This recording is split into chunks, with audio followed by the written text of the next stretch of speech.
Hi guys, welcome back to my channel. This is Bibi, and in today's video guys, I am currently here in Masbate exploring Burias Island.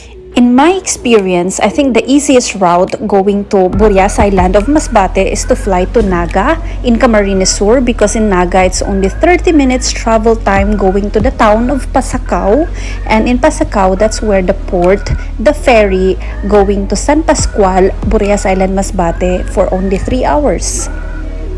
I will be actually meeting my friend who is living here in Camarines Sur, and so there she is. Vlogger ka na, girl! Kumusta, girl? Okay lang. At SM Naga, we hail a tricycle and then we head to LCC Transport Terminal, and then we just paid 50 pesos on the tricycle. Here, there are jeepneys or van going to the town of Pasacao, which is 30 minutes travel time, and we opted a van and paid 50 pesos each.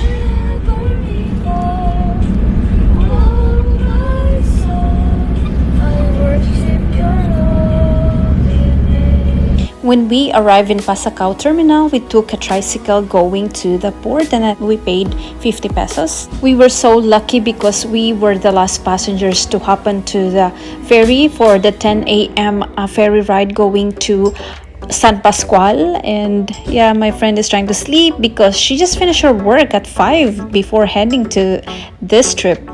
Finally, after 3 hours ferry ride, we arrived in San Pascual, Burias Island, Masbate, and here you will gonna be greeted at the tourist desk just right outside the port.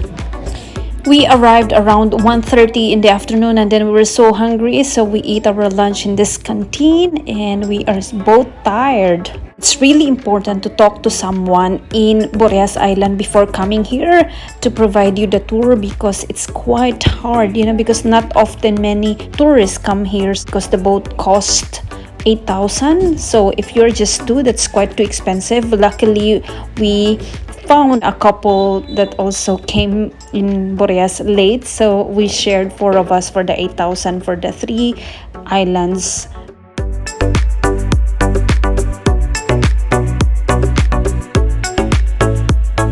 They're selling halo-halo here. 30 pesos. There's also 50 pesos now. Here's the Sombrero Island.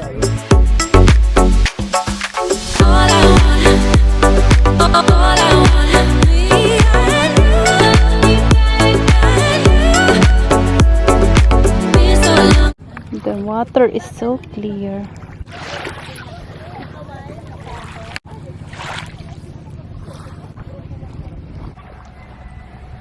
So it's already 5:30 in the afternoon right now, and the sunset is so nice right now. And so I am currently exploring this place together with my college friend. Yeah, she's very special to me because we've been through those hard times, studying accountancy during college, and she's 5 years younger than I am, since I stopped studying for about 6 years, and she's over there.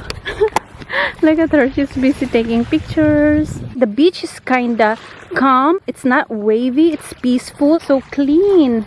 Look at that, it's good for swimming. We'll be spending here overnight.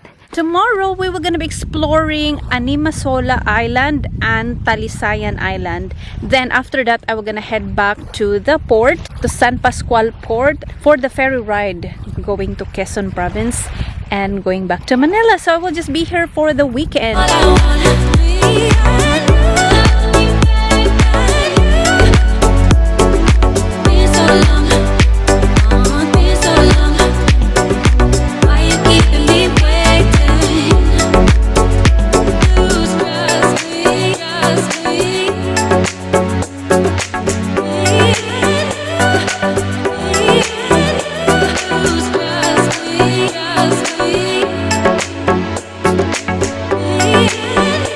This is our dinner. This is eggplant with egg and chicken. It's so nice to eat here in the island. Look who is sleepy.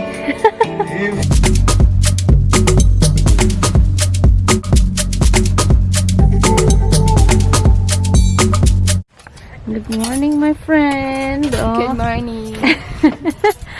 Magandang kaibigan. guys. This is our breakfast for today. Rice. You can order food here. And corned beef, egg, and rice. Let's eat. Breakfast here in Sombrero Island.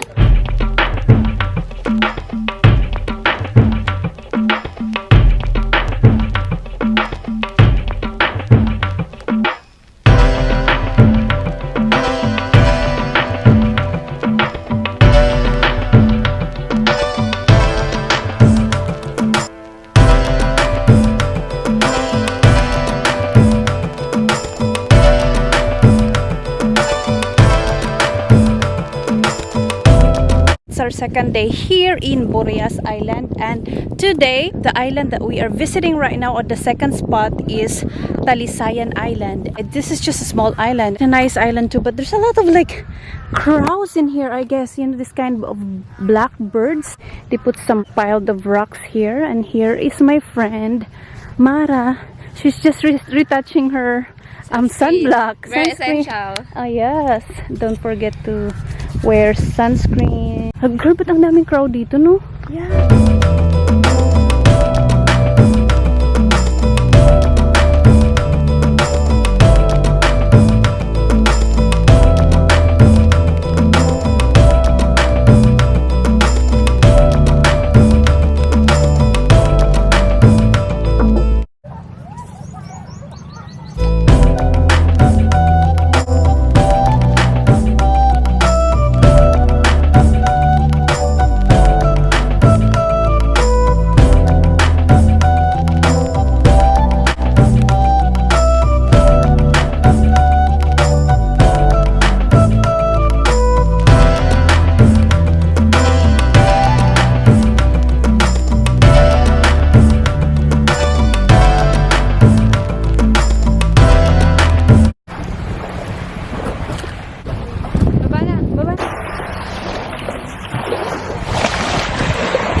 Living life, every day, late at night, not okay.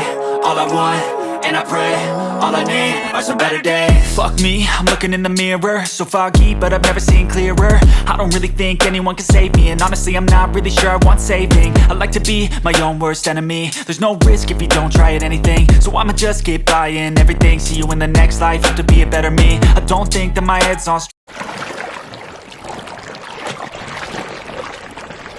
Gotta flip it and grip it and go and get an x-ray. What's wrong with me? I just feel weight pushing on my chest and it squeezes till I suffocate. Better change my mindset, meditate. It's pretty cool that I'm alive and have better days. I could walk, see, hear, I should celebrate. Think I could change my mind, maybe elevate. Living life, every day, late at night, not okay. All I want, and I pray, all I need are some better days. Yeah, all I need are some better days. Cause all I want, and I pray, I believe. We just finished our island hopping here in Burias group of islands, and we are here in Sunset View Tourist Inn. I am waiting for the boat at 1 p.m. for me to head to Quezon Province and then going back to Manila. It's so nice here in Sunset View Tourist Inn because I'm not staying here, but they were able to allow me to use their restroom and take a shower. And yeah, it's so nice for them to do that, you know, without charging me anything. My friend will be staying here because she will be catching the boat at 5 a.m. tomorrow. So this is Sunset View Tourist Inn balcony. It's just overlooking the port. That's where the boat will gonna arrive later. And yeah, this is the view of Sunset View Tourist Inn. They actually have a single room, a twin room, dormitory, family room. These are the rates over here. It's quite affordable. The Department of Tourism as well recommend this. There are actually just two kinds of ferries that arrives and lives here in Burias. One ferry that lives here at 5 a.m. in the morning going to Pasacao, Camarines Sur. So the other ferry that lives here at 1 p.m. is going to San Andres, Quezon Province. This is one of the canteen here in Burias Island and we're having lunch. This is jackfruit in coconut milk, rice, and some soup. And this is my friend's lunch. Next life, have to be a better me. I don't think that my head's on straight. Gotta flip it and grip it and go and get an x-ray. What's wrong with me? I just feel weight.